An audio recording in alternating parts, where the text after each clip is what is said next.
Cela ressemble à un cadeau empoisonné laissé par son prédécesseur Ludovic Jolivet. 2 jours avant le deuxième tour des municipales et sa défaite à la mairie de Quimper, il signe le compromis de vente permettant à Amazon de s'installer à Briec. L'entourloupe étant que les élus communautaires qui avaient approuvé cette vente ne savaient pas à qui elle allait profiter. Isabelle Assy a récupéré le dossier et rencontré le dirigeant d'Amazon France cet été. Elle lui a réclamé un certain nombre de précisions sur le projet.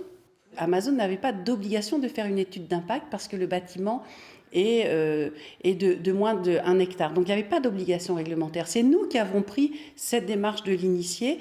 Vous voyez, sur les retombées fiscales, par exemple, on a encore des questionnements. On veut être vraiment sûr des éléments que l'on présentera à l'ensemble des élus communautaires et donc aux habitants de l'agglomération. Question sur la fiscalité, l'environnement et le social notamment, car la réputation d'Amazon n'est pas des plus glorieuses. Lorsque la multinationale annonce la création de 400 emplois directs et indirects sur le pays de Quimper, ses opposants clament qu'un emploi créé par Amazon en détruit 2 localement. Le problème, c'est que Amazon fait venir des produits du monde entier et les distribue à un prix effectivement défiant toute concurrence parce qu'ils ont tout un tas de stratagèmes pour ne pas payer les taxes. Et donc, ils ne sont pas dans les mêmes conditions que nos entreprises locales, qui fonctionnent d'après des règles qui sont éditées par les lois françaises, quoi.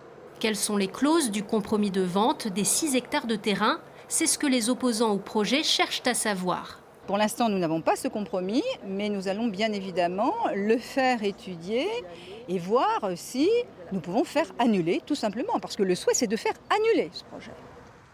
Jeudi prochain, à l'occasion du conseil communautaire, Isabelle Assy va devoir apporter des réponses éclairantes aux élus afin qu'ils se prononcent sur la faisabilité du projet.